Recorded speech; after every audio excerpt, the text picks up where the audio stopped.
ഓം നമോ ഭഗവതേ വാസുദേവായ. നമോ ഭഗവതേ വാസുദേവായ. ഓം ഓം അജ്ഞാനതിമിരാന്തസ്യ ജ്ഞാനാഞ്ജനശലാകയാ ചക്ഷുരുന്മീലിതം യേന തസ്മൈ ശ്രീ ഗുരവേ. ഹേ കൃഷ്ണ കരുണാ സിന്ധോ ദീനബന്ധോ ജഗത്പതേ ഗോപേശ ഗോപികാകാന്ത രാധാകാന്ത നമോസ്തുതേ. തപ്തകാഞ്ചന ഗൗരാംഗീ ശ്രീരാധേ വൃന്ദാവനേശ്വരി വൃഷഭാനുസുതേ ദേവി പ്രണമാമി ഹരിപ്രിയേ.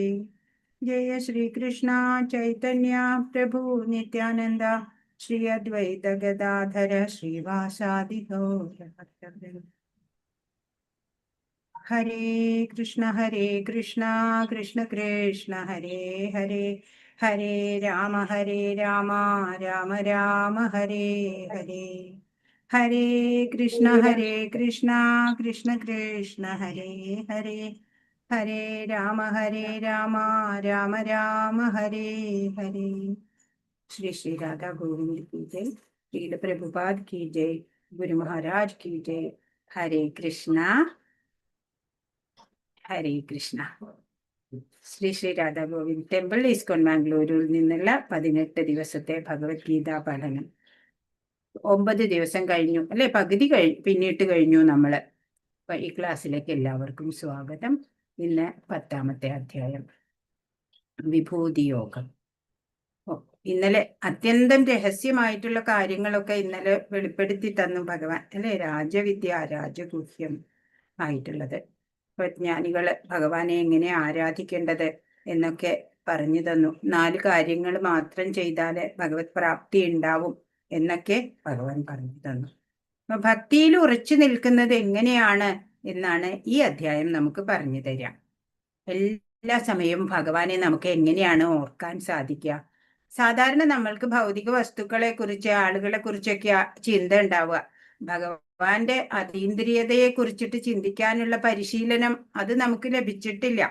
ഇവിടെ ഇപ്പോ ഈ അധ്യായത്തില് ഭൗതിക വസ്തുക്കളിൽ തന്നെ ഭഗവാന്റെ ശക്തി അല്ലെങ്കിൽ ഭഗവാന്റെ പ്രാതിനിധ്യം അതെങ്ങനെ കാണാൻ നമുക്ക് സാധിക്കുമെന്നാ പറയണേ. അങ്ങനെ ഭൗതിക ചിന്തകളെ നമുക്ക് ഭഗവത് ചിന്തകളാക്കിയിട്ട് മാറ്റാൻ പറ്റണം. ഭഗവാന്റെ പ്രധാന വിഭൂതികളെയൊക്കെ അറിയാം. വിഭൂതി എന്ന് പറഞ്ഞാൽ ഐശ്വര്യം എന്നും പറയാം, അതല്ല ശക്തി വിശേഷം എന്നും പറയാം. ഭഗവാനെ സദാ ഓർക്കാൻ നമുക്ക് സാധിക്കുന്ന വിധത്തില് ഭഗവാന്റെ വിഭൂതികള് അത് അറിയും തോറും നമുക്ക് ആനന്ദം ഉണ്ടാവും, ആശ്ചര്യം തോന്നും. നമ്മളും ഒരു കൃഷ്ണഭക്തൻ എന്നതില് അഭിമാനം ഉണ്ടാവും നമുക്ക്. കാരണം എന്താ, ആ ഭഗവത് അംശം തന്നെയാണ് അല്ലെ നമ്മളുടെ ഉള്ളിലും. പ്രകൃതി നിയമം അനുസരിച്ച് നമ്മൾ ജീവിക്കുക. ഭഗവാൻ അല്ലാതെ ഒന്നുമില്ല നമുക്ക് ചുറ്റും എന്നറിയാം. അങ്ങനെയുള്ള ശ്രേഷ്ഠ ചിന്തകൾ ഉണ്ടാവട്ടെ. അപ്പോഴാണ് നമുക്ക് ആധ്യാത്മിക പുരോഗതി ഉണ്ടാവുക. പ്രപഞ്ചത്തിലെ ഓരോ വസ്തുക്കളെയും ആരാധന ചെയ്തിട്ട് അനന്യ ഭക്തിയോടെ നമുക്കും ഭഗവാനിലേക്ക് ചിറ്റാം. ഹരേ കൃഷ്ണ. നമോ ഭഗവതേ വാസുദേവായ. ശ്രീ ഭഗവാനുവാച ഭൂയ ഏവ മഹാബാഹോ ശൃണു മേ പരമം വച യത്തേഹം പ്രീയമാണായ വക്ഷ്യാമി ഹിതകാമ്യയാ. പരമദിവ്യോത്തമ പുരുഷൻ പറഞ്ഞു, കൈക്കരുത്തുള്ളവനെ, കൈക്കരുത്തുള്ള അർജുന, നീ എന്റെ സുഹൃത്തായതുകൊണ്ട് നിന്റെ നന്മയ്ക്കായി ഇനിയും ഞാൻ ജ്ഞാനം ഉപദേശിക്കാം, കേൾക്കൂ. ഇത് ഞാൻ നേരത്തെ ഉപദേശിച്ചതിലും ഉത്തമമായ ജ്ഞാനമാണ്. ഓരോ അധ്യായം കഴിയുന്തോറും കൂടുതൽ കൂടുതൽ ഉത്തമമായിട്ടുള്ള അറിവുകളാണ് ഭഗവാൻ വെളിപ്പെടുത്തി കൊടുക്കുന്നത്. അർജുനനോടുള്ള സ്നേഹ ആദരവുകൾ കൊണ്ട് അല്ലേ. അർജുനനെ വളരെ ഇഷ്ടാണ് ഭഗവാന്. അപ്പോഴ് പറയാണ്, ഇതിലും ഉത്തമമായിട്ട്, ഇത്രയും വരെ പറഞ്ഞത് അതിനേക്കാളും ഉത്തമമായിട്ടുള്ളതാണ് ഞാനിനി പറയാൻ പോകുന്നത്. ഭക്തനെ ഭഗവാന് വലിയ ഇഷ്ടാണ്. അർജുനനോട് പറയാണ്, എന്നെ കുറിച്ചുള്ള രഹസ്യം ഉണ്ടല്ലോ, ഇനിയും ഞാൻ നിനക്ക് പറഞ്ഞു തരാം.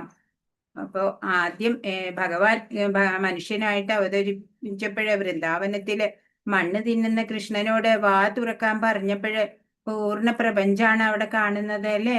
ആ കൊച്ചു കണ്ണന്റെ അത്ഭുതം അന്നേ അറിയാം. അപ്പോ ഇവിടെ പിക്ചർ കൊടുത്തിരിക്കുന്നത് യുദ്ധത്തിന് മുമ്പായിട്ട് ഭാരത യുദ്ധം നടന്നു. നമുക്കറിയാം, യുദ്ധം ഒഴിവാക്കാനായിട്ട് ഭഗവാൻ ശ്രമിച്ചു, പക്ഷെ നടന്നില്ല. അങ്ങനെ ഭഗവാന്റെ അടുക്കല് യുദ്ധം യുദ്ധം നടന്നേ പറ്റൂ എന്നുള്ള തീരുമാനത്തിലെത്തി. അപ്പോഴ് ദുര്യോധനൻ കൃഷ്ണനെ കാണാൻ വരികയാണ്. അപ്പോഴവിടെ ഭഗവാൻ വിശ്രമിക്കുകയായിരുന്നു. അപ്പോഴ് തലഭാഗത്ത് അവിടെ കസേരയില് ദുര്യോധനൻ ഇരുന്നു. പിന്നീട് അർജുനൻ വന്നപ്പോ അർജുനൻ കാൽക്കൽ അവിടെ നിലത്തിരിക്കുകയാണ്. അപ്പൊ കൃഷ്ണൻ കണ്ണു തുറന്നു അർജുനനെ നോക്കി പറഞ്ഞു, ആ അർജുന വന്നിട്ടുണ്ടോ എന്ന് ചോദിക്കാം. അപ്പോഴ് ദുര്യോധനൻ പറഞ്ഞു, ഞാനാണ് ആദ്യം വന്നത്. ഓ, അങ്ങും വന്നിട്ടുണ്ടോ എന്ന് ചോദിച്ചു. അങ്ങനെയാണ് പറയുന്നത്, ഞാൻ ആയുധമെടുക്കാതെ ഞാൻ ഒരു ഭാഗത്ത് നിൽക്കാം, മറ്റേ ഭാഗത്തോ എൻ്റെ എല്ലാം നാരായണീ സേന മുഴുവനും തരാം, ഏതാണ് വേണ്ടത്, രണ്ടുപേർക്കും ആവശ്യത്തിന് സ്വീകരിക്കാം എന്ന് പറയാം. അപ്പോഴ് ആദ്യം അർജുനനോട് പറയാൻ പറഞ്ഞു. അപ്പൊ ദുര്യോധനന് ഭയമായി, അർജുനൻ ഇനി സേന അടിച്ചോണ്ട് പോവോ എന്ന്. അപ്പൊ അർജുനൻ പറഞ്ഞു, ഞങ്ങളുടെ കൂടെ കൃഷ്ണൻ ഉണ്ടായാൽ മതി എന്ന് അർജുനൻ പറഞ്ഞു. അപ്പൊ ദുര്യോധനന് സമാധാനായി. ആയുധമെടുക്കാത്ത കൃഷ്ണൻ വന്നിട്ട് എന്താ കാര്യം, അല്ലെ? അതിലും നല്ലത് ഇത്രയും സുശക്തമായിട്ടുള്ള സേന കിട്ടുന്നതാണ് എന്ന് ദുര്യോധനൻ.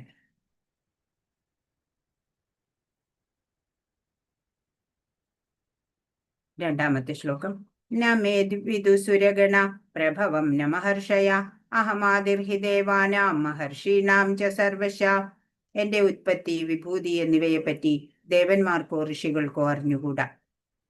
ഏതു വിധത്തിലും അവരുടെ എല്ലാം ഉത്ഭവസ്ഥാനം ഞാനാണ്. അപ്പൊ ദേവന്മാർക്കും ഋഷികൾക്കും പോലും ഭഗവാന്റെ വിഭൂതികള് അല്ലെങ്കിൽ ഭഗവാന്റെ ഉത്ഭവം ഇതൊന്നും അറിയണില്ല. കാരണം എന്താ? ഭഗവാനാണ് ആദിമനായിട്ടുള്ളത്. അവരുടെയും പോലും ഉത്ഭവ സ്ഥാനം ഭഗവാനാ. അതുകൊണ്ട് അവർക്ക് പോലും ഭഗവാനെ കുറിച്ച് ശരിക്കും അറിയില്ല. ഇവിടത്തെ പിക്ചർ എന്താണ്? ഈ ദേവകി ദേവി ഗർഭിണിയായിട്ട് ഗർഭത്തിൽ ആരാ? ഭഗവാൻ ശ്രീകൃഷ്ണനാണ് ഉള്ളത്. അതിനാലെ തന്നെ എല്ലാ ദേവന്മാരും ഭഗവാനെ ഒരു നോക്ക് കാണാൻ ദർശനത്തിനായിട്ട് ഇവിടെ വന്നിങ്ങനെ സന്നിഹിതരായിട്ട് നിൽക്കുകയാണ്. അപ്പൊ എന്റെ ആവിർഭാവത്തെ പറ്റി ദേവന്മാരോ മഹർഷിമാരോ അറിയുന്നില്ല എന്നാ ഭഗവാൻ പറയണത്. കാരണം മാംസചക്ഷുസ് കൊണ്ട് ഭഗവാന്റെ ദിവ്യത്വം ഒന്നും കാണാനോ അറിയാനോ ഒന്നും സാധിക്കില്ല നമ്മുടെ ഇന്ദ്രിയങ്ങൾ കൊണ്ട്. ദേവന്മാരുടെയും മഹർഷിമാരുടെയും തലത്തിലെത്തിയവർക്ക് പോലും എന്നെ മനസ്സിലാക്കാനാവുന്നില്ല എന്ന് ഭഗവാൻ പറയുന്നു. അപ്പൊ പിന്നെ നമ്മളുടെ കാര്യം പറയാനുണ്ടോ? അപ്പൊ ഭഗവാനാണ് എല്ലാത്തിൻ്റെയും ആദി കാരണം. അതാണ് നമുക്കൊന്നും ഋഷിമാർക്കും ദേവന്മാർക്ക് പോലും ഭഗവാനെ അറിയാൻ പറ്റാത്തത്. ഏഴാമത്തെ ശ്ലോകം. ഏതാം വിഭൂതിം യോഗം ച മമ യോ വേത്തി തത്വത സോ വികൽപേന യോഗേന യുജ്യതേനാത്ര സംശയ. എന്റെ വിഭൂതികളും യോഗശക്തിയും എന്തെന്ന് ശരിയായി ബോധ്യപ്പെട്ടവർ കലർപ്പില്ലാത്ത ഭക്തിയുത സേവനത്തിൽ മുഴുകുന്നു. ഇതിന് യാതൊരു സംശയവുമില്ല. അപ്പൊ എന്താ ചെയ്യണേ? ഭഗവാന്റെ വിഭൂതികളും യോഗശക്തിയും ഒക്കെ എന്താണ് എന്ന് ശരിയായിട്ട് ബോധ്യപ്പെട്ട് കഴിഞ്ഞാല് അങ്ങനെയുള്ളവര് പിന്നെ കലർപ്പില്ലാത്ത ഭക്തിയുത സേവനത്തിൽ മുഴുകുക തന്നെ ചെയ്യും, അല്ലെ? ഭക്തിയുത സേവനം, വിഭൂതികള് ഒക്കെ യഥാർത്ഥത്തിൽ മനസ്സിലാക്കിയിട്ട് ഭഗവാനുമായിട്ട് ബന്ധം സ്ഥാപിക്കാം, ഭഗവാന്റെ സേവനത്തിൽ ഏർപ്പെടുകയും ചെയ്യാം. അപ്പോഴാ നമുക്ക് എല്ലാ സംശയങ്ങളും നീങ്ങിയിട്ട് ഭക്തിയില് ഉറച്ചു നിൽക്കാൻ സാധിക്കുന്നത്. ഇനി എട്ടാമത്തെ ശ്ലോകം, 10-ലെ 8-ാമത്തെ ശ്ലോകം മുതല് ചതുശ്ലോകി ഗീത ആരംഭിക്കുകയാണ്. 8, 9, 10, 11 എന്നുള്ള 4 ശ്ലോകങ്ങള് ചതുശ്ലോകി ഗീത എന്നാണ് പറയാ. എന്താ അതിന്റെ മഹത്വം എന്നാണെങ്കിൽ, ഈ 700 ശ്ലോകങ്ങളുള്ള ഭഗവത്ഗീതയിലൂടെ ഭഗവാൻ പറയാൻ വിചാരിച്ച എല്ലാ കാര്യങ്ങളും തന്നെ ഈ 4 ശ്ലോകങ്ങളിലൂടെ ഉൾക്കൊണ്ടിട്ട് പറഞ്ഞു തരുന്നുണ്ട്. 8. അഹം സർവസ്യ പ്രഭവോ മത്ത സർവം പ്രവർത്തതേ ഇതി മത്വാ ഭജന്തേ മാം ബുധാഭാവ സമന്വിത. ഭൗതിക ആധ്യാത്മിക ലോകങ്ങളുടെ ഉറവിടം ഞാനാണ്. എല്ലാം എന്നിൽ നിന്നാണ് ഉണ്ടായത്. ഇത് പൂർണ്ണമായി അറിയുന്ന ബുദ്ധിമാന്മാർ എന്റെ സേവനത്തിൽ ഏർപ്പെടുകയും എന്നെ ഉള്ളഴിഞ്ഞ് ആരാധിക്കുകയും ചെയ്യും. ഇപ്പൊ ഭൗതിക ലോകത്തിന്റെയും ആധ്യാത്മിക ലോകങ്ങളുടെയും എല്ലാം ഉറവിടം ഭഗവാനാണ്. എല്ലാം ഭഗവാനിൽ നിന്നാണ് ഉണ്ടായത്. അതൊക്കെ പൂർണ്ണമായിട്ട് അറിയുന്ന ഒരു ബുദ്ധിമാനായ ഒരു വ്യക്തി എപ്പോഴും ഭഗവത് സേവനത്തിൽ ഏർപ്പെടും, ഭഗവാനെ ഉള്ളഴിഞ്ഞ് ആരാധിക്കുകയും ചെയ്യും. അതാണ് എട്ടാമത്തെ ചതുശ്ലോകി ഗീതയിലെ 1-ാമത്തെ ശ്ലോകമായിട്ടുള്ള ആ ശ്ലോകത്തിൽ പറയുന്നത്. നാരായണാത് ബ്രഹ്മാ ജായതേ, നാരായണാത് പ്രജാപതി പ്രജായതേ, നാരായണാദിന്ദ്രോ ജായതേ, നാരായണാദ്വഷ്ടവസവോ ജായന്തേ, നാരായണാദ്വേകാദശരൂദ്രാ ജായന്തേ, നാരായണ ദ്വാദശാദിത്യാഹ. അപ്പോ നാരായണനിൽ നിന്നാണ് ബ്രഹ്മാവ് ജനിച്ചത്, നാരായണനിൽ നിന്ന് പ്രജാപതികളും ജനിച്ചു, നാരായണനിൽ നിന്ന് ഇന്ദ്രൻ ജനിച്ചു, നാരായണനിൽ നിന്ന് 8 വസുക്കൾ ജനിച്ചു, നാരായണനിൽ നിന്ന് 11 രുദ്രന്മാർ ജനിച്ചു, നാരായണനിൽ നിന്ന് 12 ആദിത്യന്മാരും ജനിച്ചു. ഈ നാരായണൻ ആരാ? കൃഷ്ണന്റെ ഒരു രൂപവിസ്തരണമാണ് എന്ന്. നടുവില് ശ്രീകൃഷ്ണൻ ഉണ്ട് അല്ലെ, അവതാരിയാണ് കൃഷ്ണൻ. ഭഗവാനിൽ നിന്നാണ് എല്ലാം ഉണ്ടായത് എന്ന് ഭഗവത്ഗീതയിലൂടെ പല സ്ഥലത്തായിട്ട് ഭഗവാൻ നമുക്ക് പറഞ്ഞു തന്നു. ഞാനാണ് എല്ലാത്തിൻ്റെയും ഉത്ഭവം എന്ന് ഭഗവാൻ പറഞ്ഞു തന്നിട്ടുണ്ട്. ചതുശ്ലോകി ഗീതയിലെ 2-ാമത്തെ ശ്ലോകം, മച്ചിത്ത മദ്ഗത പ്രാണ ബോധയന്ത പരസ്പരം കഥയന്തശ്ച മാം നിത്യം തുഷ്യന്തി ചാരമന്തി ച. എന്റെ ശുദ്ധ ഭക്തന്മാരുടെ ചിന്ത എന്നിൽ കുടികൊള്ളുന്നു, അവരുടെ ജീവിതം തികച്ചും എന്റെ സേവനത്തിനായി സമർപ്പിതമായിരിക്കും. എന്നെക്കുറിച്ചുള്ള സംഭാഷണങ്ങളിൽ ഏർപ്പെട്ട് പരസ്പരം ബോധദീപ്തരാവുക വഴി അവർ സംതൃപ്തിയും ആനന്ദവും അനുഭവിക്കുന്നു. ഇപ്പൊ ശുദ്ധഭക്തന്മാരെന്താ ചെയ്യുക? എപ്പോഴും ഭഗവാനിലാണ് അവരുടെ മനസ്സുണ്ടാവുക. അവരുടെ ജീവിതം തികച്ചും ഭഗവാനായിക്കൊണ്ട് സമർപ്പിതമായ ജീവിതമായിരിക്കും. ഭഗവാനെ കുറിച്ചേ അവർക്ക് പറയാനുള്ളൂ. അങ്ങനെ അവര് സംഭാഷണങ്ങളിൽ ഏർപ്പെട്ട് പരസ്പരം ബോധദീപ്തരാവും. നമുക്ക് അറിയണ കാര്യങ്ങള് അല്ലെങ്കിൽ നമ്മുടെ അനുഭവങ്ങള് ഒക്കെ മറ്റുള്ള ഭക്തരുമായിട്ട് പങ്കുവെക്കുക. അങ്ങനെ അവര് സംതൃപ്തിയും ആനന്ദവും അനുഭവിക്കുന്നു എന്നാണ്. ഹരേ കൃഷ്ണ. ആധ്യാത്മിക ഭക്തിയുത സേവനത്തെ ജീവാത്മാവിന്റെ ഹൃദയത്തിൽ ചെയ്യുന്ന ഒരു ബീജാവാപത്തോടാണ് ചൈതന്യ മഹാപ്രഭു ഉപമിക്കുന്നത്. അപ്പോ ഭക്തിയുത സേവനത്തെ എന്തിനോടാ ഉപമിക്കുന്നത്? ഹൃദയത്തില്, ജീവാത്മാവിന്റെ ഹൃദയത്തിൽ ചെയ്യുന്ന ഒരു ബീജാവാപത്തോടാണ് ഉപമിക്കുന്നത് അല്ലെ. ഒരു ക്വസ്റ്റ്യന്റെ ആൻസർ ആണത്. ഈ വിശ്വത്തിലെ ഗ്രഹയൂഥങ്ങളിലൂടെ സഞ്ചരിച്ചു കൊണ്ടിരിക്കുന്ന ജീവസത്തകൾക്ക് എണ്ണമില്ല.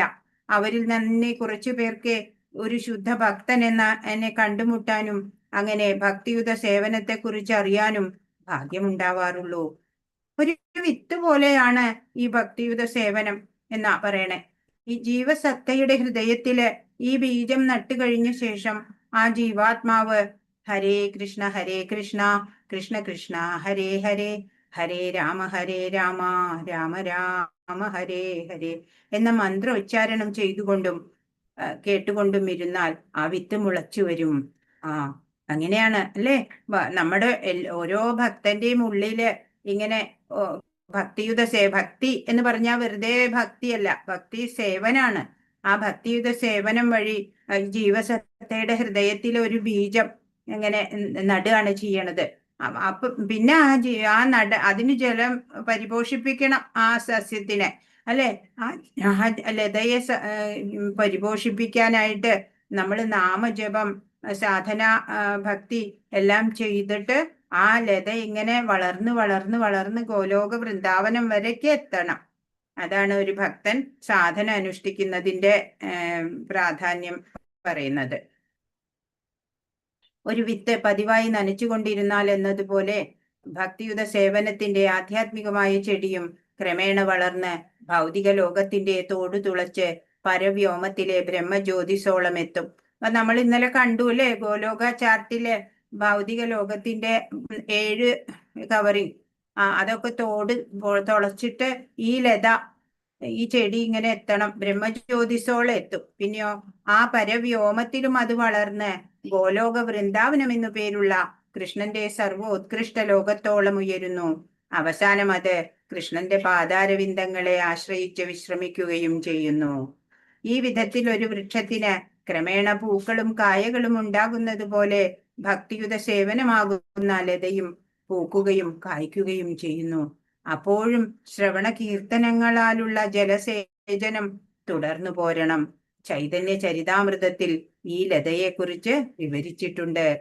അപ്പൊ അതാണ് ഈ ലത, ഭക്തി ലത.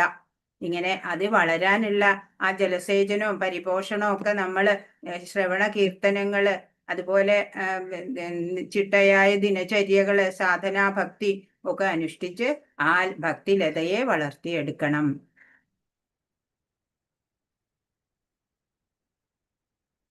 10ാമത്തെ ശ്ലോകം.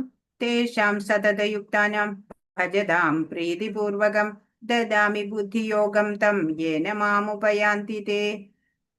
പ്രേമഭക്തിയോടെ എന്നെ സദാ ആരാധിക്കുന്നവർക്ക് എന്നെ പ്രാപിക്കാനുതകുന്ന ബുദ്ധിവിശേഷം ഞാൻ നൽകും. അപ്പോ എന്താ പറയണേ, ഭക്തിയോടെ സദാ ഭഗവത് ആരാധന നടത്തുന്നവർക്ക് ഭഗവാനെ പ്രാപിക്കാൻ ഉള്ള ബുദ്ധിവിശേഷവും ഭഗവാൻ തന്നെയാണ് നൽകുക.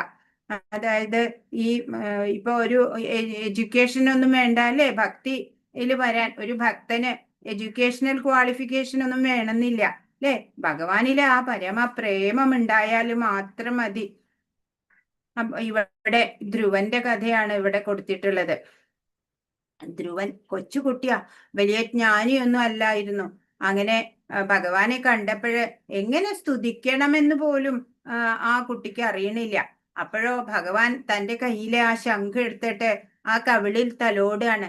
അപ്പൊ സർവ ശാസ്ത്രവും ആ ധ്രുവന് മനസ്സിലായി, അറിവ് കൈവന്നു. അങ്ങനെ ധാരാളം സ്തുതികള് ഭഗവാനെ സ്തുതിക്കാൻ തുടങ്ങി. കുറെ കീർത്തനങ്ങളെ കൊണ്ട് ഭഗവാനെ സ്തുതിക്കുകയാണ്.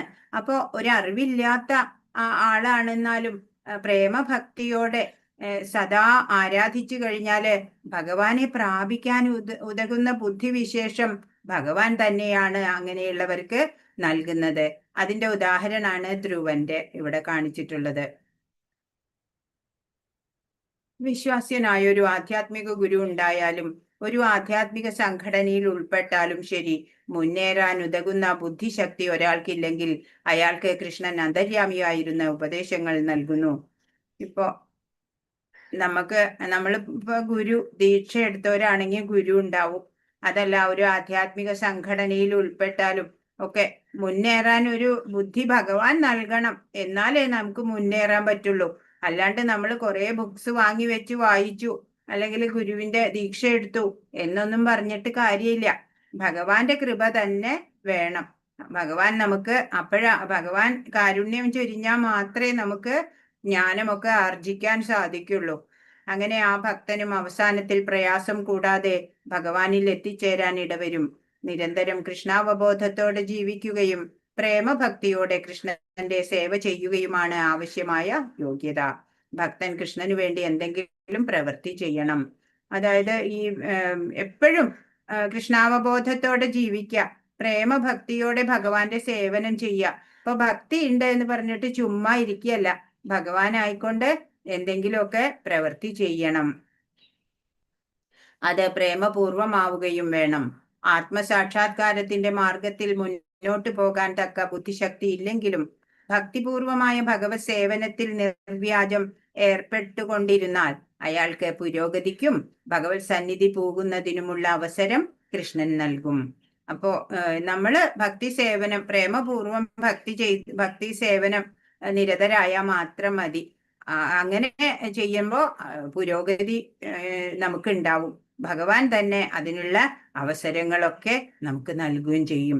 ഇപ്പൊ ഭഗവത്ഗീതയിലൂടെ പറയാൻ ഉദ്ദേശിച്ച കാര്യങ്ങളൊക്കെയാണ് ഈ 4 ശ്ലോകങ്ങളിൽ. ഹൃദയത്തിലുള്ള അജ്ഞാനജന്യമായ ഇരുട്ടുണ്ടല്ലോ, അതിനെയൊക്കെ ഭഗവാൻ തന്നെ അകറ്റും. പിന്നെ നമുക്ക് അജ്ഞാനം ഉണ്ടാവില്ല. ആ ജ്ഞാന ദീപം കൊണ്ട് നമ്മള് പ്രകാശിതരായിരിക്കും. അതൊക്കെയും ഭഗവാന്റെ കൃപയാണ്. ഭഗവാന്റെ ഒരു ഭക്തനില് ഭഗവാൻ കൃപ ചൊരിയുന്നതാണ്. ഇവിടെ കാണിച്ചിട്ടുള്ളത്, ഇവിടെ പരീക്ഷിത്ത് മഹാരാജാവിന് ശ്രീശുക ബ്രഹ്മർഷി ഭാഗവതം പറഞ്ഞു കൊടുക്കുന്നതാ. പരീക്ഷിത്ത് മഹാരാജാവിന് ശാപം കിട്ടിയല്ലേ, 7 ദിവസത്തിനകം തക്ഷകൻ മരിച്ചിട്ട് മരണം എന്ന്. അപ്പോ ഈ 7 ദിവസത്തില് ശ്രേയസിനായിട്ട് എന്ത് വേണം എന്ന് ചോദിക്കുമ്പോ ഗുരു മുമ്പിൽ വന്നു, ശ്രീശുക ബ്രഹ്മർഷി വന്നു. അങ്ങനെ ഭാഗവത ധർമ്മം എല്ലാം പറഞ്ഞു കൊടുക്കാണ്. അങ്ങനെ അദ്ദേഹത്തിന് മരണഭീതി എല്ലാം ഒഴിയുന്നുണ്ടാണ്. ഇവിടെ താഴെ കാണുന്ന പിക്ചർ എന്താണ്? കപിലദേവനാണ്. ശ്രീമദ് ഭാഗവതത്തിൽ നമുക്ക് കപിലന്റെ കഥയുണ്ട്. അപ്പൊ അമ്മ ദേവഹൂതി മാതാവാണ്. അപ്പൊ അമ്മ ഒക്കെ അറിയാം മകൻ സാക്ഷാൽ ഭഗവാൻ തന്നെയാണ്. അപ്പൊ ചോദിക്കുകയാണ്, ആത്മജ്ഞാനം പകർന്നു തരൂ എന്ന് മകനോട് ആവശ്യപ്പെടുകയാണ് അമ്മ. അങ്ങനെ അമ്മയ്ക്ക് എല്ലാ ജ്ഞാനവും പകർന്നു കൊടുക്കുകയാണ് മകനായിട്ടുള്ള കപില ഭഗവാൻ. അതാണ് ഇവിടെ പിക്ചർ. അപ്പൊ ഭഗവത്ഗീതയിലൂടെ എന്താണോ ഉദ്ദേശിച്ചത് അതൊക്കെ ഈ 4 ശ്ലോകങ്ങളിൽ നമ്മൾ കണ്ടു. എല്ലാറ്റിന്റെയും ഉറവിടം ഭഗവാനാണ്. ബുദ്ധിമാന്മാര് ഇതറിഞ്ഞ് സ്നേഹത്തോടെ ഭഗവാനെ സേവിക്കും. ഭഗവാനെ എപ്പോഴും ഓർക്കണം, അല്ലെ? നമ്മള് ഭഗവാന് വേണ്ടി പ്രവർത്തിക്കാം. സദാ സന്തോഷവും ആനന്ദവും ഭക്തർക്കാണ് ഉണ്ടാവുന്നത്. പ്രേമപൂർവം ഭഗവാനെ ഭജിക്കുന്നവർക്ക് ബുദ്ധിയോഗം ഭഗവാനാ നൽകണത്, അല്ലെ? ഭഗവാനെ അറിയാനുള്ള ബുദ്ധിയൊക്കെ ഭഗവാൻ തന്നെ നൽകും. അങ്ങനെ അവര് ഭഗവാനിലേക്ക് തിരിച്ചെത്തും. ഭഗവാനിലാണ് അവരുടെ ബോധം ഉണ്ടാവുക, അല്ലെ? കൃഷ്ണാവബോധം. അപ്പൊ ഭഗവാനെ നിരന്തരം പ്രേമപൂർവം ഭജിക്കുന്നവർക്ക് ഭഗവാൻ തന്നെയാണ് ജ്ഞാനം നൽകുന്നത്. സദാ നാമജപം നടത്തുന്നവരോട് അനുകമ്പയുണ്ടാവും ഭഗവാന്. അങ്ങനെ ഉള്ളവർക്ക് ജ്ഞാനദീപത്താലെ അവരുടെ അജ്ഞാന അന്ധകാരം ഒക്കെ നീക്കിത്തരും. അപ്പൊ നമ്മൾ ഹരേ കൃഷ്ണ മഹാമന്ത്രം ജപിക്കുക, അല്ലെ? ഇപ്പോ ഒരു ഭക്തൻ ഭഗവാനെ അറിഞ്ഞാ പിന്നെ ഭഗവാനെ കുറിച്ച് മാത്രമായിരിക്കും സംഭാഷണം. മനസ്സിൽ ഭഗവാൻ മാത്രമായിരിക്കും. സമർപ്പിതമായ ജീവിതമായിരിക്കും, അല്ലെ? നമ്മൾ ഇന്നലെയും കണ്ടു, സതതം കീർത്തയന്തോ മാം, അല്ലെ?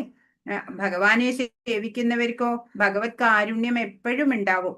അങ്ങനെ നമ്മൾ നമ്മുടെ പ്രയത്നം ഇങ്ങനെ തുടർന്നുകൊണ്ടിരിക്കുക. ഗുരുവിന്റെയും അതുപോലെ ഭഗവാന്റെയും കാരുണ്യത്താലാണ് നമ്മൾ ഓരോരുത്തരും ഭക്തി മാർഗത്തിലേക്ക് എത്തുന്നത് തന്നെ.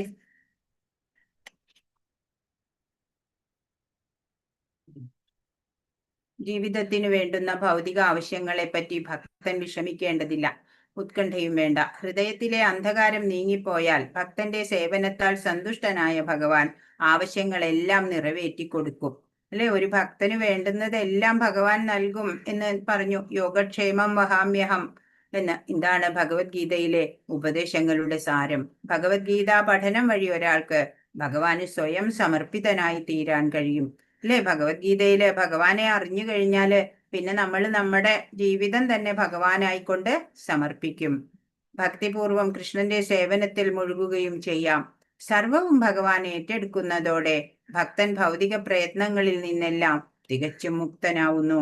ഭഗവാനാണ് എല്ലാം ചെയ്യണമെന്നുണ്ടെങ്കിൽ പിന്നെ നമുക്ക് എന്തിനാലേ പേടിക്കേണ്ടത്? ഹരേ കൃഷ്ണ. 12 13 ശ്ലോകങ്ങളാണ്. ഭഗവാനെ കുറിച്ചുള്ള എല്ലാ അറിവും പകർന്നു കൊടുത്തപ്പോഴ് അർജുനൻ പറയാണ്, പരം ബ്രഹ്മ പരം ധാമ പവിത്രം പരമം ഭവാൻ പുരുഷം ശാശ്വതം ദിവ്യമാദിദേവമജം വിഭും ആഹുസ്ത്വാം ഋഷയ സർവേ ദേവർഷിർനാരദസ്തഥാ ആസിതോ ദേവലോ വ്യാസ സ്വയം ചൈവ ബ്രവീഷിമേ. അർജുനൻ പറഞ്ഞു, അങ്ങ് പരമദിവ്യോത്തമ പുരുഷനാണ്. പരമമായ ധാമവും പവിത്രമായതും നിരപേക്ഷ തത്വവും ഭവാൻ തന്നെ. അപ്പൊ ഭഗവാന്റെ ആ ശ്രേഷ്ഠതമമായ സ്റ്റാറ്റസ് ശരിയായി മനസ്സിലാക്കിയ അർജുനൻ പറയാണ്, സനാതനനും അഭൗതികനും ആദിപുരുഷനും അജനും മഹാനുമാണ് അങ്ങെന്ന് ദേവർഷിയായ നാരദനും അസിതൻ ദേവലൻ വ്യാസൻ മുതലായ എല്ലാ ഋഷികളും ഊന്നി പറയുന്നുണ്ട്. ഇപ്പോൾ അങ്ങ് സ്വയം എന്നോട് ഇത് വ്യക്തമായി പറയുകയും ചെയ്യുന്നു. അപ്പൊ അർജുനൻ ഭഗവാനെ കുറിച്ച് തികച്ചും മനസ്സിലാക്കിയിരിക്കുന്നു. ജീവാത്മാക്കളുടെ ഉറവിടം, അവർക്ക് എത്തിച്ചേരേണ്ടതും ശുദ്ധീകരിക്കപ്പെടുന്നതും ഒക്കെ ഭഗവാനാൽ തന്നെയാ. പുരുഷൻ വ്യക്തി എക്കാലത്തുമുള്ളവനാണ്, ദിവ്യനാണ് ഭഗവാൻ, അല്ലെ? ഭൗതികനല്ല, ജനിക്കാത്തവനാണ്. ഒരിക്കലും ജനനം വേണ്ട, ഭഗവാൻ അവിടെ എപ്പോഴും ഉണ്ട്. സൃഷ്ടിക്ക് മുമ്പും ശേഷവും എല്ലാം ഭഗവാൻ ഉണ്ട്. ഏറ്റവും മഹത്തായവനാണ്, വിഭുവാണ് ഭഗവാൻ. നാരദൻ, അസിതൻ, ദേവലൻ, വ്യാസൻ ഇവരെല്ലാം മുമ്പ് പറഞ്ഞ ഈ സത്യം ഞാൻ മനസ്സിലാക്കിയിരുന്നു. ഇപ്പോ അങ്ങ് വീണ്ടും അത് വെളിപ്പെടുത്തി തന്നു. അപ്പോ ഭഗവത്ഗീതയില് സങ്കല്പങ്ങളില്ല, സത്യം മാത്രമാണുള്ളത്. ദേവന്മാർക്കോ ദാനവർക്കോ പോലും ഭഗവാനെ മനസ്സിലാക്കാനാവില്ല. ഭഗവാൻ പറഞ്ഞു തന്നാൽ മാത്രമേ ഭഗവാനെ കുറിച്ച് നമുക്ക് അറിയുള്ളൂ. അതിനാലും ഇനിയും അങ്ങയുടെ വിഭൂതികളെ പറയൂ എന്ന് അർജുനൻ പറയാണ്. ഭഗവാനെ കുറിച്ച് കേട്ടിട്ട് അർജുനന് മതിയാവുന്നില്ല. യുദ്ധഭൂമിയാണ് എന്നൊന്നും അർജുനൻ ഓർക്കുന്നില്ല. അങ്ങ് പരമദിവ്യോത്തമ പുരുഷനാണ് എന്ന് അർജുനന് നല്ല ബോധ്യമായി അല്ലേ. അപ്പോ ഭഗവാൻ നമുക്ക് മാർഗനിർദ്ദേശം നൽകിക്കൊണ്ട് നമ്മളെ മുന്നോട്ട് നയിക്കുകയാണ്. ഒരു പിതാവ് കുഞ്ഞിനെ കൈ പിടിച്ച് നടത്തുന്നത് പോലെ നമ്മളെ ശരിയായ മാർഗത്തിലേക്ക് എത്തിക്കാൻ ഭഗവാൻ നിർദ്ദേശങ്ങളൊക്കെ നൽകിക്കൊണ്ടിരിക്കുകയാണ് അല്ലേ. ഹരേ കൃഷ്ണ. 18ാമത്തെ ശ്ലോകം. വിസ്തരേണാത്മനോ യോഗം വിഭൂതിം ച ജനാർദ്ദന ഭൂയ കഥയ തൃപ്തിർഹി ശൃണ്വതോ നാസ്തി മേ അമൃതം. അങ്ങയെപ്പറ്റി കേട്ടിട്ട് എനിക്കൊരിക്കലും മതി വരുന്നില്ല. കേൾക്കും തോറും അങ്ങയുടെ വാക്കുകളാകുന്ന അമൃതത്തെ ആസ്വദിക്കാൻ തോന്നുന്നു. ഹേ ജനാർദ്ദന, അങ്ങയുടെ വിഭൂതികളെ പറ്റി, അവയുടെ യൗകിക പ്രഭാവത്തെ പറ്റി വീണ്ടും വിശദമായി വിവരിച്ചു തന്നാലും. അപ്പോ ഇത്രയൊക്കെ മനസ്സിലായി. ഭഗവാന്റെ ആ സർവജ്ഞത്വം, ആ സർവേശ്വരത്വം എല്ലാമേ മനസ്സിലായി അർജുനന്. അങ്ങ് പരമധാമമാണ്, എല്ലാത്തിന്റെയും ഉറവിടമാണ്, പുരുഷനാണ്, എക്കാലത്തും ഉള്ളവനാണ്, ദിവ്യനാണ് അല്ലെ, അജനാണ്, മഹത്തായവനാണ്, വിഭുവാണ് എന്നൊക്കെയും അർജുനന് മനസ്സിലായി. എന്നാലും അർജുനൻ പറയാ, ഇത്രയും കേട്ടിട്ടും എനിക്ക് മതിയാവണില്ല. കേൾക്കും തോറും ആ വാക്കുകളാകുന്ന അമൃതം ഉണ്ടല്ലോ, അത് ആസ്വദിക്കാൻ ഇനിയും ആസ്വദിക്കണം എനിക്ക്. അതുകൊണ്ട് അങ്ങയുടെ വിഭൂതികളെ പറ്റിയിട്ടും അവയുടെ യൗകിക പ്രഭാവത്തിനെ പറ്റിയും വിശദമായിട്ട് എനിക്ക് വിവരിച്ചു തരണം എന്ന് ആവശ്യപ്പെടുകയാണ്. ഭഗവത് കഥകള്, കീർത്തനങ്ങള്, ലീലകള് ഇതൊക്കെ എത്ര കേട്ടാലും മതിയാവില്ല അല്ലെ ഒരു ഭക്തന്. കുരുക്ഷേത്ര യുദ്ധത്തില് സാരഥിയായിട്ടാ ഇപ്പോ, ഒരു ചാരിയറ്റ് ഡ്രൈവറാണ് ഇപ്പോ ഭഗവാൻ. അർജുനന് മുമ്പില് ശത്രു എത്തുമ്പോഴുണ്ടല്ലോ, ഭഗവാന്റെ ഒരു നോട്ടം കൊണ്ട് തന്നെ ആ ശത്രുവിന്റെ എല്ലാ ആയുസ്സും കുറഞ്ഞു പോകും. എല്ലാം ഭഗവാനാ ചെയ്യണത്. അർജുനൻ വെറുതെ ഒരു നിമിത്തമായിട്ട് അമ്പെയ്യണു, അത്രേ ചെയ്യാനുള്ളൂ അർജുനൻ. ബാക്കിയെല്ലാം ഭഗവാൻ ആ ഭക്തന് വേണ്ടി ചെയ്യണത്. അപ്പോ ഭഗവാൻ എന്താ പറയണേ? 19. ശ്രീ ഭഗവാൻ ഉവാച ഹന്തതേ കഥയിഷ്യാമി ദിവ്യാഹ്യാത്മവിഭൂതയ പ്രാധാന്യത കുരു ശ്രേഷ്ഠ നാസ്ത്യന്തോ വിസ്തരസ്യമേ. ശ്രീ ഭഗവാൻ പറഞ്ഞു, അർജുന, ഭാസുരങ്ങളായ എന്റെ വിഭൂതികളെ പറ്റി ഞാൻ ഇനി പറഞ്ഞു തരാം. പ്രാധാന്യമുള്ളവയെ പറ്റി മാത്രം വിസ്തരിക്കുകയാണെങ്കിൽ അവയ്ക്ക് അവസാനമുണ്ടാവില്ല. അപ്പോ ഭഗവാൻ പറയാ, എന്റെ വിഭൂതികള് അനന്തമാണ്. അത് എല്ലാം പറയാൻ തുടങ്ങിയാൽ തീരില്ല, അത്രയ്ക്കുണ്ട്. പ്രധാനമായത് ചിലത് പറയാം, വിസ്താരമായിട്ട് പറയാൻ ഇവയ്ക്ക് അന്തമില്ലാത്ത അത്രയ്ക്കുണ്ടേ. അത് കാരണം പ്രധാനപ്പെട്ടത് ചിലത് മാത്രം ഞാൻ നിനക്ക് പറഞ്ഞു തരാം എന്ന് പറയാണ്. അഹമാത്മാ ഗുഢാകേശ സർവഭൂതായസ്ഥിത അഹമാദിഷ്ട മധ്യം ച ഭൂതാനാമന്തയേവ ച. ഹേ അർജുന, ജീവജാലങ്ങളുടെ എല്ലാം ഹൃദയത്തിൽ സ്ഥിതി ചെയ്യുന്ന പരമാത്മാവാണ് ഞാൻ. അവയുടെ തുടക്കവും മധ്യവും അവസാനവും ഞാനാകുന്നു. എന്താ ഭഗവാൻ പറയണേ? എല്ലാവരുടെയും ഹൃദയത്തിൽ ഇരിക്കുന്ന പരമാത്മാവ് ഭഗവാനാണ്. ഈ പ്രപഞ്ചം എന്നത് ഭഗവാന്റെ വിഭൂതിയാണ്. അത് അവഗണിച്ച് ആശങ്കകളോടെയാണ് നമ്മൾ ഇങ്ങനെ ജീവിക്കണത്. ഇപ്പൊ സങ്കുചിത ലോകമാവുമ്പോ അവിടെ ആശങ്കകൾ മാത്രമേ ഉണ്ടാവുള്ളൂ. സർവേശ്വരന്റെ ദിവ്യ വിഭൂതി തിരിച്ചറിഞ്ഞിട്ട് നമുക്ക് അംഗീകരിക്കാനാവണം. അപ്പോഴാ നമ്മുടെ ഭയം, ദുഃഖം എല്ലാം ഒഴിയുക. അപ്പൊ അതിനു വേണ്ടിയാണ് ഇവിടെ ഭഗവാൻ പറയാൻ പോകുന്നത്. എല്ലാത്തിന്റെയും തുടക്കവും മധ്യവും അവസാനവും എല്ലാം ഭഗവാനാണ് എന്ന്. ഇനി വിഭൂതികൾ പറയാണ്. ആദിത്യന്മാരുടെ കൂട്ടത്തിൽ വിഷ്ണുവും, ജ്യോതിസുകളിൽ ദീപ്തിമത്തായ സൂര്യനും, മരുത്തുക്കളിൽ അതായത് കാറ്റ്, മരീചിയും, നക്ഷത്രങ്ങളിൽ ചന്ദ്രനുമാണ് ഞാൻ. വേദങ്ങളിൽ സാമവേദവും, ദേവന്മാരിൽ ഇന്ദ്രനും, ഇന്ദ്രിയങ്ങളിൽ മനസ്സും, ജീവഗണങ്ങളിൽ ജീവചൈതന്യവുമാണ്. അതായത് അവബോധം, ആ ജീവാത്മാക്കളുടെ ഒക്കെ അവബോധം ഭഗവാനാണ്. രുദ്രന്മാരിൽ വെച്ച് ശിവനാണ് ഞാൻ. യക്ഷരാക്ഷസരിൽ കുബേരനും, വസുക്കളിൽ അഗ്നിയും, പർവ്വതങ്ങളിൽ മേരുവുമാണ്. മേരുപർവ്വതം രത്നങ്ങളും ഒക്കെ നിറഞ്ഞതാ അല്ലെ. ഹേ അർജുന, പുരോഹിതന്മാരിൽ പ്രധാനിയായ ബൃഹസ്പതിയും സേനാധിപരിൽ കാർത്തികേയനുമാണ് ഞാൻ. ജലാശയങ്ങളിൽ സമുദ്രവും ഞാൻ തന്നെ. അപ്പോ ഭഗവാൻ ഏതൊക്കെയാണ്? ഈ എല്ലാം കാണുമ്പോൾ നമുക്ക് ഭഗവാനെ ഓർക്കാൻ സാധിക്കണം, ഭഗവാനെ ആരാധിക്കാൻ നമുക്ക് സാധിക്കണം, അല്ലെ? സൂര്യനെ കാണുമ്പോ, അല്ലെ, സൂര്യൻ, കാറ്റ്, നക്ഷത്രങ്ങള്, ചന്ദ്രൻ, അങ്ങനെ എല്ലാമേ കാണുമ്പോ നമുക്ക് ഭഗവാനെ ഓർക്കാൻ നമുക്ക് സാധിക്കണം. മഹർഷികളിൽ ഭൃഗുവും, സ്പന്ദനങ്ങളിൽ, അതായത് വാക്കുകളിൽ അഭൗതികമായ ഓങ്കാരവും, യജ്ഞങ്ങളിൽ തിരുനാമജപവും, സ്ഥാവരങ്ങളിൽ ഹിമാലയവുമാണ് ഞാൻ. ഭൃഗു മഹർഷി ആണ്, അല്ലെ? ഭൃഗു മഹർഷി ഭഗവാൻ തന്നെയാണ് എന്നാ പറയണേ. അങ്ങനെ ഓങ്കാരം അതും ഭഗവാനാണ്. യജ്ഞങ്ങളില് തിരുനാമജപം ഭഗവാനാണ്. സ്ഥാവരങ്ങള്, ഇളക്കമില്ലാത്തവയില് ഉറച്ചിരിക്കുന്ന കാര്യങ്ങളില് ഹിമാലയ പർവ്വതം, അല്ലെ? ഏറ്റവും വലുതായിട്ടുള്ള. ഇവിടെ 25-ാമത്തെ ശ്ലോകം. മഹർഷീണാം ഭൃഗുരഹം ഗിരാമസ്മേകമക്ഷരം യജ്ഞാനാം ജപയജ്ഞോസ്മി സ്ഥാവരാണാം ഹിമാലയ.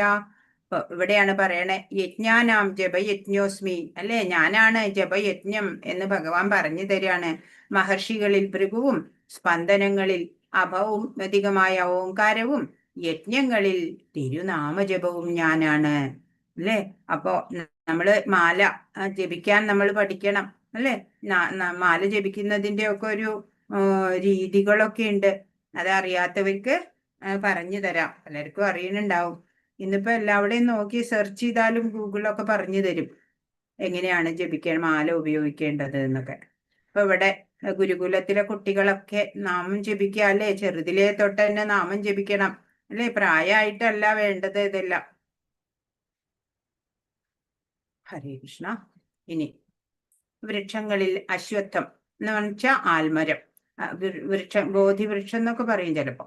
വൃക്ഷങ്ങളിൽ അശ്വത്ഥവും, ദേവർഷിമാരിൽ നാരദനും, ഗന്ധർവന്മാരിൽ ചിത്രരഥനും, യോഗസിദ്ധി നേടിയവരിൽ കപിലമുനിയും ഞാനാണ് എന്ന് ഭഗവാൻ പറയാണ്.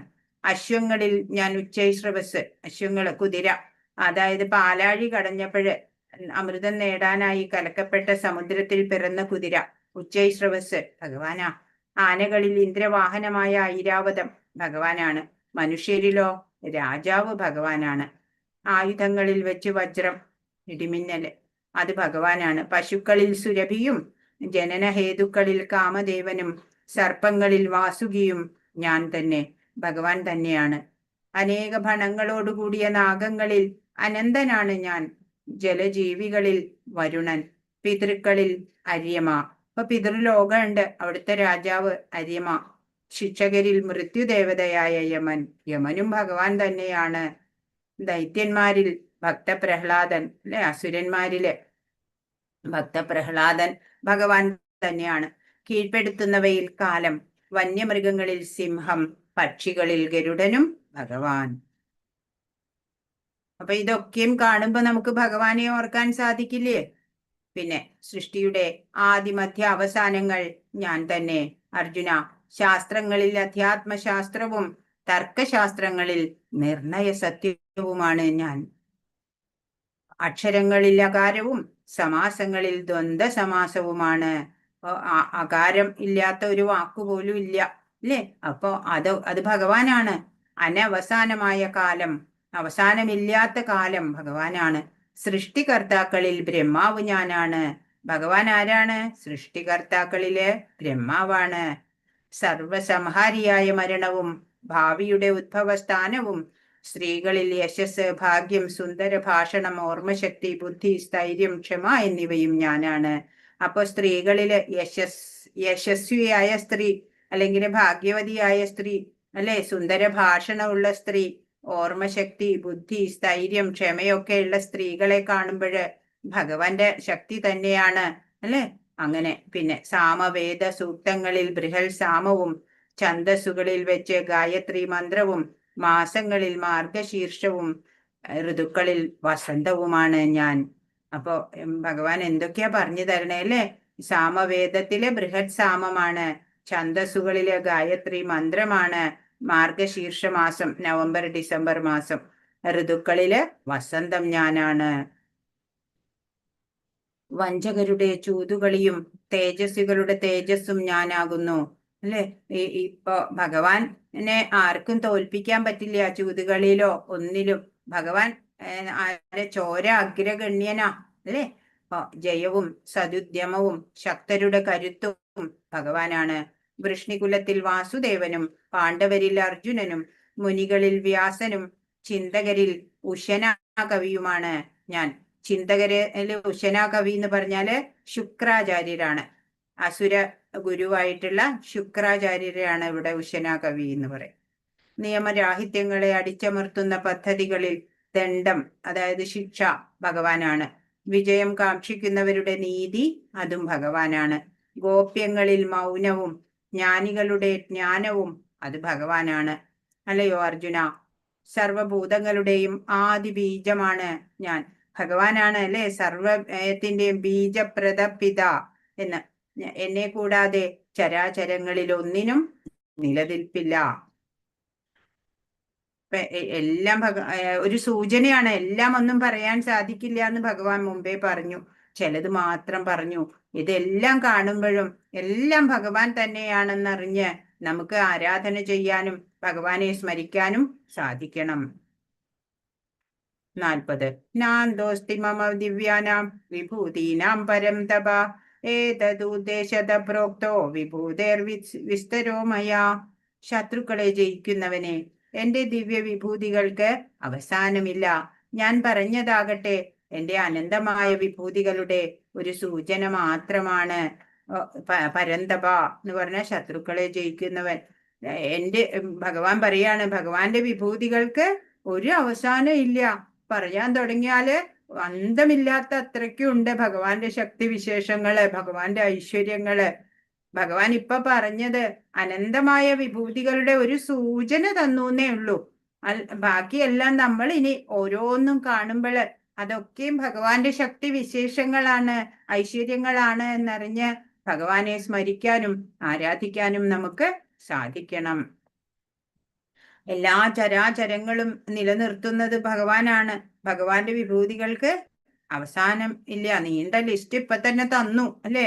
ഇപ്പൊ 11 രുദ്രന്മാരിൽ ശങ്കരനാണ്, കുബേരനാണ്, അഗ്നി ആണ്, മേരുപർവ്വതമാണ്, ബൃഹസ്പതി ഞാനാണ്, സ്കന്ദൻ, സാഗരം, എല്ലാം ഭഗവാന്റെ വിഭൂതികള്.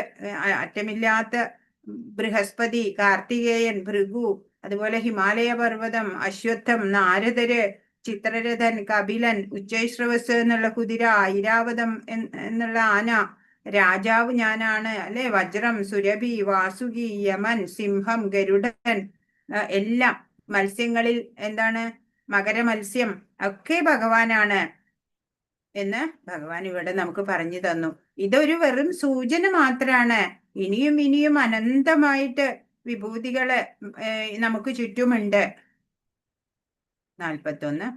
യദ് യദ് വിഭൂതിമത്സത്വം ശ്രീമദൂർജിതമേവ വാ തത്തദേവാവഗച്ഛത്വം മമ തേജോംശ സംഭവം. വിഭൂതിമത്തും സുന്ദരവും തേജസുറ്റതുമായ ഏതൊരു സൃഷ്ടിയും എന്റെ തേജസ്സിന്റെ ഒരു കണികയിൽ നിന്ന് ഉത്ഭവിച്ചതു തന്നെ എന്ന് മനസ്സിലാക്കുക.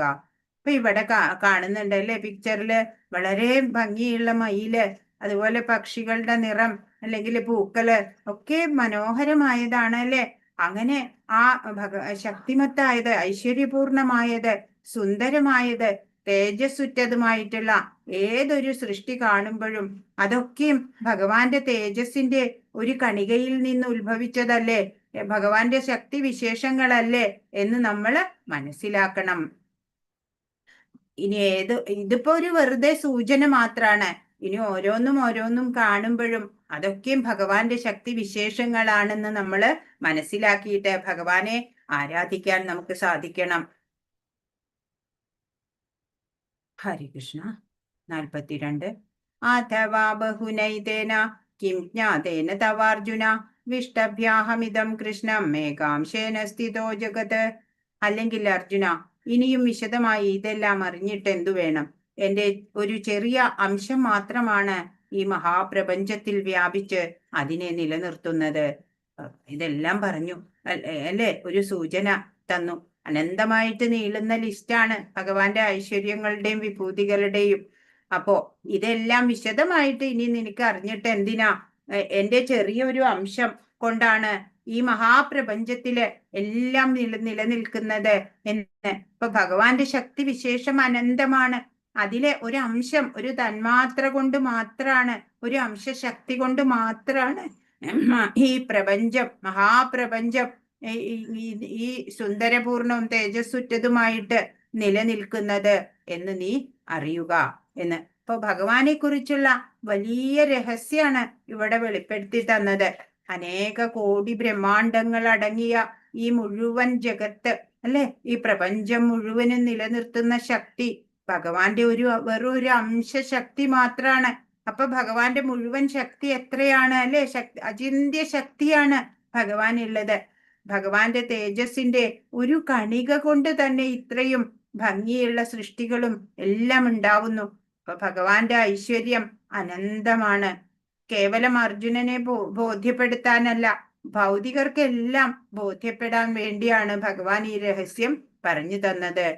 ഒരു പിതാവ് തന്റെ സ്വത്ത് വിവരങ്ങളൊക്കെ മകനോട് വെളിപ്പെടുത്തി കൊടുക്കും. അതുപോലെ പറയാണ്, എന്റെ വിഭൂതികൾ കുറച്ചൊക്കെ ഞാൻ നിനക്ക് പറഞ്ഞു തരാം എന്ന് പറഞ്ഞിട്ട് ആ ഐശ്വര്യം, ആ ശക്തി വിശേഷം കുറച്ചൊക്കെ ഒന്ന് അർജുനന് അറിയാനായിട്ട് പറഞ്ഞു കൊടുത്തു. അപ്പൊ ഭഗവാനിൽ നിന്നാണ് എല്ലാത്തിന്റെയും ഉത്ഭവം. അതിനാല് ഭഗവാനെ കുറിച്ച് പറയേണ്ടതും ഭഗവാനാണ്. മറ്റാരും അതിന് അർഹതയുള്ള ഒരു അധികാരികളില്ല, പ്രാപ്തരുമല്ല മറ്റാരും, അല്ലെ? എല്ലാം ഭഗവാനിൽ നിന്നാ ഉത്ഭവിച്ചത്. അപ്പൊ ഭഗവാനെ കുറിച്ച് ഭഗവാൻ പറഞ്ഞു തരണം. അങ്ങനെ നമ്മൾ കേട്ടിട്ട് നമുക്ക് അറിയാനേ സാധിക്കുള്ളൂ. ബ്രഹ്മാവിന് പോലും വേദങ്ങൾ പകർന്നു കൊടുത്തു അത് ഭഗവാനാണ്. പിന്നീട് അത് നാരദർക്ക്, വ്യാസദേവന്, ശുഗന്, അങ്ങനെ അത് പരമ്പരയായിട്ട് ആ അറിവ് കൈമാറ്റം ചെയ്തു വന്നു. ഏറ്റവും വലിയ ജീവസത്തയായിട്ടുള്ള ബ്രഹ്മാവ് മുതൽക്ക് ഒരു നെയ്യുറുമ്പ് വരെ ഏത് ജീവാത്മാവിനെയും പുലർത്തിപ്പോരുന്നത് അവരിൽ അന്തർഗതനായിട്ടുള്ള ഈ ഭഗവാൻ തന്നെയാണ് എന്ന് നമ്മൾ അറിയണം.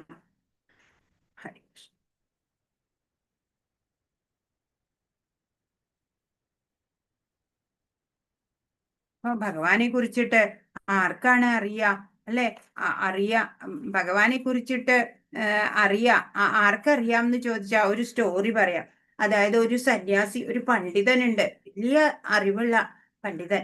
അപ്പോ ഓരോ സ്ഥലത്ത് ഇങ്ങനെ പ്രവചനത്തിനൊക്കെ ക്ഷണിച്ചിട്ട് പോകും. അപ്പോൾ ഇവിടെ ഒരു ഗ്രാമത്തിലും അങ്ങനെ ഈ പ്രവചനത്തിന് ഈ പണ്ഡിതനെ ക്ഷണിക്കുകയാണ്. അങ്ങനെ പെട്ടെന്നൊന്നും വരില്ല, ടൈറ്റ് ഷെഡ്യൂളാ. അങ്ങനെ അനേക ദിവസം കഴിഞ്ഞ് ഒരു നാള് വന്നു. അപ്പോഴ് അദ്ദേഹം വന്നിട്ട് പന്തലൊക്കെ കെട്ടി വലിയ സജ്ജീകരണമൊക്കെ ഉണ്ട്, എല്ലാവരും ഇങ്ങനെ ഇരിക്കുന്നുണ്ട്. അദ്ദേഹം ചോദിച്ചു, നിങ്ങളിൽ ആർക്കൊക്കെ ഭഗവാനിൽ വിശ്വാസമുണ്ട് എന്ന് ചോദിച്ചു. ആരും കൈ പൊന്തിച്ചില്ല. സന്യാസി പറഞ്ഞു, നിങ്ങൾക്ക് ആർക്കും ഭഗവാനിൽ വിശ്വാസം ഇല്ല എന്നുണ്ടെങ്കിൽ പിന്നെ ഭഗവാനെ കുറിച്ച് പറഞ്ഞിട്ട് എന്താ കാര്യം? അദ്ദേഹം തിരിച്ചുപോയി. അങ്ങനെ എല്ലാവർക്കും, സംഘാടകർക്കും എല്ലാവർക്കും വിഷമായി. അങ്ങനെ പിന്നെ ഒരു ദിവസം ഇങ്ങനെ ഇദ്ദേഹത്തെ ഇൻവൈറ്റ് ചെയ്തു. പിന്നെയും കുറെ നാള് കഴിഞ്ഞു അദ്ദേഹം രണ്ടാമതും വന്നു. ചോദിച്ചു, പറഞ്ഞിട്ടുണ്ടായിരുന്നു എല്ലാവരും പറഞ്ഞോളൂ വിശ്വാസം ഉണ്ടെന്ന്. അങ്ങനെ ചോദിച്ചു, ആർക്കൊക്കെ ഭഗവാനിൽ വിശ്വാസമുണ്ട്? എല്ലാവരും കൈ ഉയർത്തി. ഞങ്ങൾക്ക് എല്ലാവർക്കും വിശ്വാസമുണ്ട്. പണ്ഡിതൻ പറഞ്ഞു, ഓ, നിങ്ങൾക്ക് എല്ലാവർക്കും ഭഗവാനിൽ വിശ്വാസം ഉണ്ടല്ലോ, അപ്പൊ പിന്നെ ഇനി എനിക്കൊന്നും പറയാനില്ല എന്ന് പറഞ്ഞ് തിരിച്ചുപോയി. അപ്പോഴും സെയിം, അല്ലേ, വിഷമായി. പിന്നെ എങ്ങനെയൊക്കെയോ കാല് പിടിച്ച് അദ്ദേഹത്തെ മൂന്നാമതും കൊണ്ടുവന്നു. പറഞ്ഞിട്ടുണ്ടായിരുന്നു പകുതി പേരെ പറയാവൂ വിശ്വാസം എന്ന്. അങ്ങനെ ചോദിച്ചു, ആർക്കൊക്കെ ഭഗവാനിൽ വിശ്വാസമുണ്ട്? പകുതി പേര് കൈപൊക്കി. അദ്ദേഹം പറഞ്ഞു, ഓ, പകുതി പേർക്കൊക്കെ ഭഗവാനിൽ വിശ്വാസം ഉണ്ട് അല്ലെ? ഭഗവാനെ കുറിച്ച് നിങ്ങളൊക്കെ അറിയണവരാ പകുതി പേര്. ഒരു കാര്യം ചെയ്തോളൂ, നിങ്ങളൊക്കെ അറിയാത്ത പേർക്ക് പറഞ്ഞു കൊടുക്കണം എന്ന് പറഞ്ഞിട്ട് അദ്ദേഹം തിരിച്ചു പോവാണ്. ഭഗവാനെ കുറിച്ചുള്ള അജ്ഞത അത് കാണിക്കാനാണ് ഇവിടെ ഈ കഥ പറയണത്. ആത്മീയതയെ കുറിച്ചിട്ടുള്ള അജ്ഞത, അല്ലെ? ഭഗവാൻ ആരാണ് ഭഗവാൻ എന്ന് ചോദിച്ചാ ഗോഡ് ഈസ് ഗ്രേറ്റ് എന്നൊക്കെ പറയാം എന്നല്ലാതെ ഭഗവാൻ പക്ഷെ ശരിക്കും മനസ്സിലാക്കിയ ഒരാൾക്ക് പറയാൻ പറ്റും അല്ലേ? Krishna is the supreme Lord head എന്ന് പറയാൻ സാധിക്കണം. ശ്രീകൃഷ്ണനാണ് ഭഗവാൻ എന്ന് ഭഗവാനെ എല്ലാം ഭഗവാനിൽ നിന്നാണ് ഉണ്ടായത്, ഭഗവാനാണ് പരമദിവ്യോത്തമ പുരുഷൻ എന്ന് ഉറപ്പിച്ച് പറയാൻ സാധിക്കണം. അല്ലാതെ അതിങ്ങനെ ഭഗവാനാണോ അതല്ലേ, അങ്ങനെയുള്ള ഒരു സംശയമാണ് എല്ലാവർക്കും. അജ്ഞത കാരണമാണ് അത്. അപ്പൊ അതിനാ നമ്മൾ ഈ ശാസ്ത്രമൊക്കെ പഠിക്കണം എന്ന് പറയണത്. ഭഗവത്ഗീതയൊക്കെ നമ്മൾ അതിനാ പഠിക്കണത്. ആ ഭഗവാനെ കുറിച്ചുള്ള ആ ഭഗവാന്റെ ആ സർവജ്ഞത്വം ഇന്നത്തെ അധ്യായത്തിൽ തന്നെ ഭഗവാന്റെ ശക്തി വിശേഷങ്ങള് അല്ലെ, വിഭൂതികള്, ഭഗവാന്റെ ഐശ്വര്യങ്ങള് എത്രയാണ്. അതിലെ ചിലത് മാത്രം ഇന്ന് നമ്മള് കണ്ടു, ഭഗവാൻ പറഞ്ഞു തന്നു അല്ലേ. അപ്പൊ അതുപോലെ നമ്മൾക്ക് ഇപ്പൊ കഴിഞ്ഞ അധ്യായത്തിൽ നമ്മൾ രസോഹം അപ്സു കൗന്ദേയ പ്രഭാസ്മി ശശി സൂര്യയോ അല്ലെ, ആ വെള്ളത്തിന്റെ രുചി അത് ഭഗവാനാണ്, സൂര്യചന്ദ്രന്മാരുടെ പ്രകാശം ഭഗവാനാണ് അല്ലെ. ഓങ്കാരം അത് എല്ലാം എല്ലാ വൈദിക മന്ത്രങ്ങളും ഓം ഇല്ല തുടങ്ങുന്നേ. ഓം നമോ ഭഗവതേ വാസുദേവായ, ഓം നമോ നാരായണായ അല്ലെ, അതിലെ ഓം അത് ഭഗവാനാണ്. അങ്ങനെ ഓരോന്നും കാണുമ്പോൾ നമുക്ക് ഭഗവാന്റെ ആ സ്മരണ ഉണ്ടാവണം, ഇതെല്ലാം ഭഗവത് ശക്തിയാണെന്നുള്ള ഓർമ്മ വരണം. അപ്പോഴാണ് നമുക്ക് അനുഭൂതി ഉണ്ടാവുക, ഭക്തി ഉണ്ടാവുക. അപ്പോഴാണ് നമ്മുടെ ജീവൻ ശുദ്ധമാവുക. അപ്പോ ഒരു കാരണമില്ലാതെ ഭഗവാനെ ഭജിക്കുക എന്നുള്ളതാണ് ഭക്തി. അതല്ലാതെ ഇന്നിപ്പോ പരീക്ഷയ്ക്ക് മാർക്ക് കിട്ടാൻ വേണ്ടി ക്ഷേത്രത്തിൽ പോയി തൊഴുക, അതല്ല ഭക്തി അല്ലെ. അപ്പോ എല്ലാ കർമ്മവും യോഗമാക്കിയിട്ട് ചെയ്യുക, നിസ്സംഗമായിട്ട് കർമ്മം ചെയ്യുക, ഈശ്വരാർപ്പണമായിട്ട് കർമ്മം ചെയ്യുക, ഭഗവാന്റെ സന്തോഷത്തിനായിട്ട് കർമ്മം ചെയ്യുക. കാരണം ഭഗവാന്റെ ആ സർവജ്ഞത്വം, ആ സർവേശ്വരത്വം അല്ലെ, ഭഗവാന്റെ ശ്രേഷ്ഠതമമായിട്ടുള്ള ആ സ്റ്റാറ്റസ് നമ്മൾ മനസ്സിലാക്കി കഴിഞ്ഞു അല്ലെ. ഭഗവാനേക്കാളും ഉപരിയായിട്ട് ഒരു ശക്തി വേറെ ഇല്ല. അപ്പോള് ഭഗവാനില് നമ്മൾ ശരണാഗതി ചെയ്യുക, അതാണ് നമ്മുടെ പരിപൂർണതയ്ക്ക് ആവശ്യമായിട്ടുള്ളത്. ഭഗവാനെ എപ്പോഴും ഹൃദയത്തിൽ വെക്കാൻ സാധിക്കണം. അപ്പോഴാണ് ശാന്തി സമാധാനമൊക്കെ ഉണ്ടാവുക, ഹൃദയത്തിലെ എല്ലാ ദുഃഖങ്ങളും മാറും അല്ലേ. ഓ അതിനുവേണ്ടി നമുക്ക് ശ്രമിക്കാം. ഭഗവാൻ പറഞ്ഞത് എന്താണ്? ഈ 42ാമത്തെ ശ്ലോകമാണ് ഇതില് അത്യുജ്വലമായിട്ടുള്ള ശ്ലോകം. എന്റെ തേജസ്സിന്റെ ഒരു കണികയാണ് ഈ മഹാപ്രപഞ്ചത്തിനെ നിലനിർത്തുന്നത് എന്നാ പറയണത്. ഭഗവാന്റെ ഒരു അംശശക്തിയെ വേണ്ടുള്ളൂ ഈ ബില്യൺസ് ആൻഡ് ബില്യൺസ് ഓഫ് യൂണിവേഴ്സിനെ മുഴുവനും അല്ലെ നിലനിർത്തുന്നത്. ഭഗവാന്റെ ഒരു ചെറിയൊരു അംശശക്തി മാത്രം. അപ്പൊ എത്ര ശക്തിമാനാണ് ഭഗവാൻ. ഭഗവാന്റെ ശക്തിക്ക് അല്ലെ നമുക്കൊന്നും ചിന്തിക്കാൻ പോലും സാധിക്കാത്ത അത്രയ്ക്കാണ് ഭഗവാന്റെ ശക്തി വിശേഷങ്ങള് എന്ന് നമ്മൾ അറിയണം.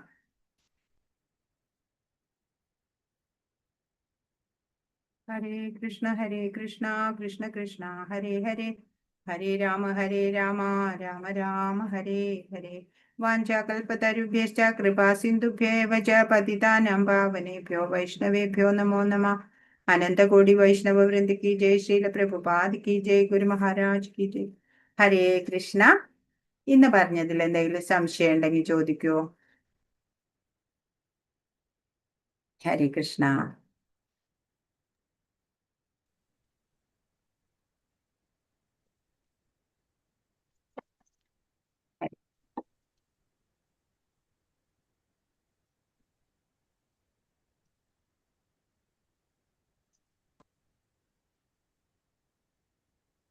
ഹരേ കൃഷ്ണ. ക്വസ്റ്റ്യൻ നോക്കിക്കോളൂ. ഒന്നാമത്തെ ക്വസ്റ്റ്യൻ തൊട്ട് എഴുതിയൊരു വായിച്ചോളൂ. ഭഗവാന്റെ ഉൽപ്പത്തിയെ കുറിച്ച് ആർക്കെല്ലാം അറിഞ്ഞുകൂടാ എന്നാണ് ഭഗവാൻ പറയുന്നത്. ദേവന്മാർക്കും ഋഷികൾക്കും. ഭഗവാന്റെ വിഭൂതികളെ കുറിച്ച് യോഗശക്തിയെ കുറിച്ചും ശരിയായി ബോധ്യപ്പെട്ടവർക്ക് എന്ത് സംഭവിക്കുന്നു? കലർപ്പില്ലാത്ത ഭക്തിയുടെ സേവനത്തിൽ മുഴുകുന്നു. അൺമ്യൂട്ട് ചെയ്ത് പറയൂ. ലക്ഷ്മി മാതാജി അൺമ്യൂട്ട് ചെയ്യൂ. പറയൂ. ഹരികൃഷ്ണ. കലർപ്പില്ലാത്ത ഭക്തിയുടെ സേവനത്തിൽ മുഴുകുന്നു. യോഗശക്തിയെ കുറിച്ചും ശരിയായി ബോധ്യപ്പെട്ടവർ അദ്ദേഹത്തിന് ആത്മസമർപ്പണം ചെയ്യുന്നു. അതും വേണം. അത്രയുണ്ടോ? എല്ലാവരും നോട്ട് ചെയ്തോളൂ. ചതുർശ്ലോകി ഭഗവത്ഗീത എന്നറിയപ്പെടുന്ന ശ്ലോകങ്ങൾ ഏതെന്നെ? ആ 8, 9, 10. 10, 11. അതെ, 8, 9, 10, 11. നാല് ശ്ലോകം. ഉം. 8, 9, 10, 11. അതെ. ഭക്തിയുടെ സേവനത്തെ എന്തിനോടാണ് ഉപമിച്ചിരിക്കുന്നത്? ആ ആധ്യാത്മിക ഭക്തിയുടെ സേവനത്തെ ആധ്യാത്മിക ജീവിതത്തിന്റെ ഭക്തിയുടെ സേവനത്തെ ജീവാത്മാവിന്റെ ഹൃദയത്തിൽ ചെയ്യുന്ന ഒരു ബീജഭാവത്തോടാണ് ഒരു വിത്ത് നടുക, ബീജാവാപം. ആ പിതാവാണ്.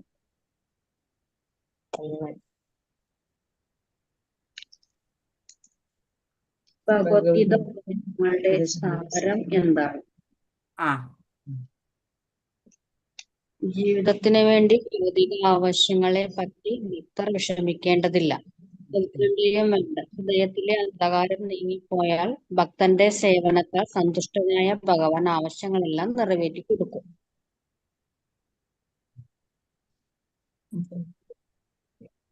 വേറെന്തെങ്കിലും ഉണ്ടോ സാരം?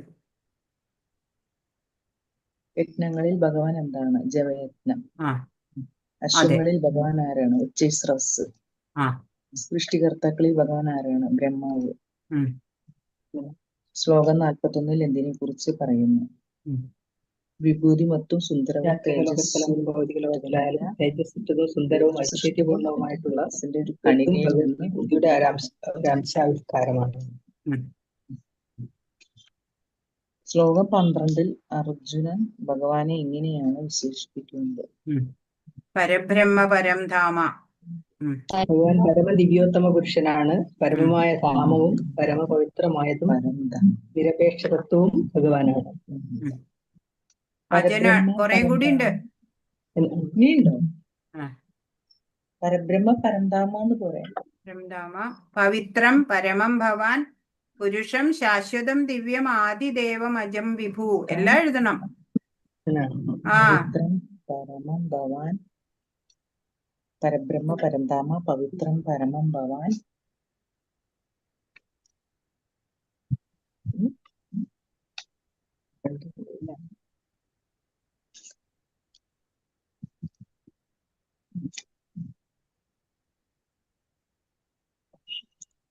ഇത് മുഴുവൻ എഴുതണം. പരമമായ ധാമവും പവിത്രമായതും നിരപേക്ഷ തത്വവും ഭഗവാനാണ്. പിന്നെയോ സനാതനനും അഭൗതികനും ആദിപുരുഷനും മഹാനുമാണ്. ദേവർഷിയായ നാരദനും ദേവലും വ്യാസൻ മുതലായ എല്ലാ ഋഷികളും പറയുന്നു. ഇപ്പോൾ അങ്ങ് സ്വയം എന്നോട് ഇത് വ്യക്തമാക്കി പറയുകയും ചെയ്തു. ആയതും നിരപേക്ഷ തത്വവും നിരപേക്ഷ തത്വവും ഭഗവാൻ തന്നെ.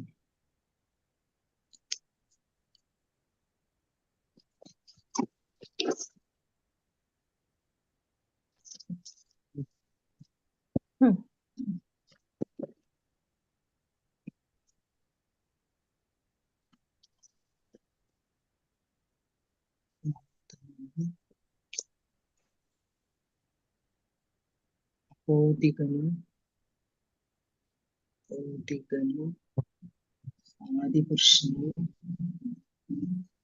ആദിപുരുഷനും അജനും മഹാനുമാണ്.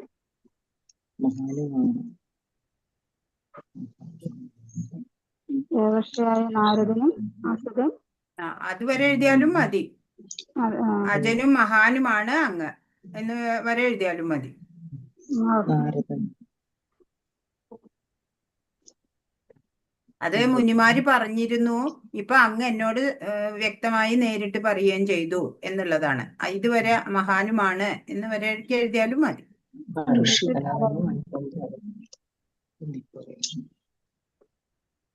അടുത്തത്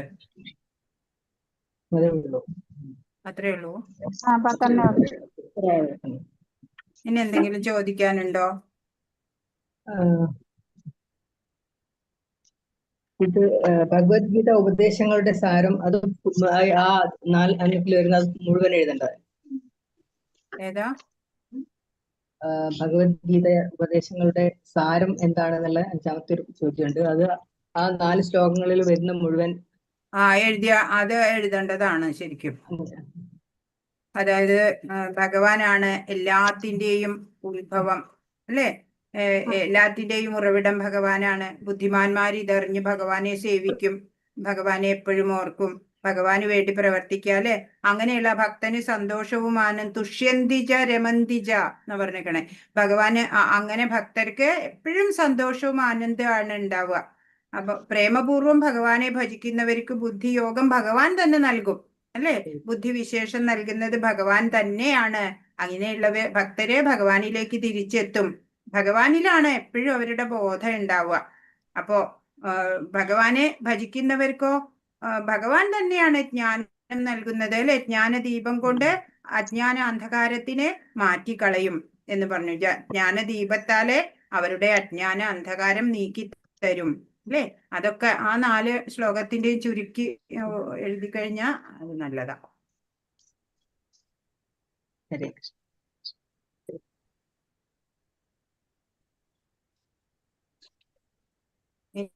ഇനി എന്തെങ്കിലും ഉണ്ടോ ചോദിക്കാൻ? അത്രേ ഉള്ളൂ.